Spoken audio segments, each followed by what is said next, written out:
last year coming into the finals, everybody was nervous and didn't know what to expect, and it took us a few games to settle in. And we said we need to come out and get going immediately, to start this finals off and kind of try to set the tone.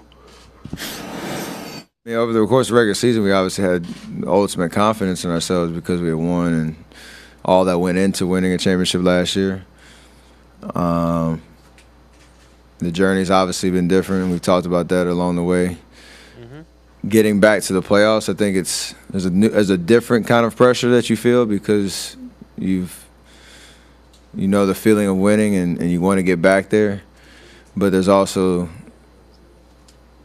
a sense of expectation, knowing, as you get through each round, how to deal with the emotions, the environment of the playoffs and themselves when whether you're at home or on the road, the hoopla that's around it, and especially when you get to the finals.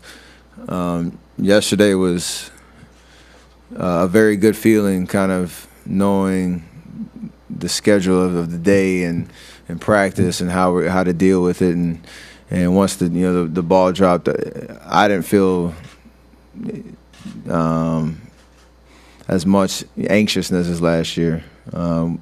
It obviously means as much, if not more, this time around, but you just have a certain sense of comfort knowing that you've been through it before, and at the end of the day, it's just basketball. I think the biggest difference was, people forget, like, we play basketball. It's just not basketball. You still got to live every day. I think the biggest difference come off the court, whereas it's your first time to the finals, everybody's coming in town. You want your entire family there. You want to do this. You want to do that. And then you realize, like, oh, man, I got a game to play. This year coming into the finals, you know how to handle all that stuff now, and you know to get it right out the way and focus on the game. And I think that was a huge difference for us, and that's a part of the reason we were just settled in and kind of like, hey, it's another game because you've been there before, so you know what to expect with everything. And when you go through everything, like all that stuff weigh on you, and it can sometimes affect the game, but going through it before, you kind of know how to settle in real quick.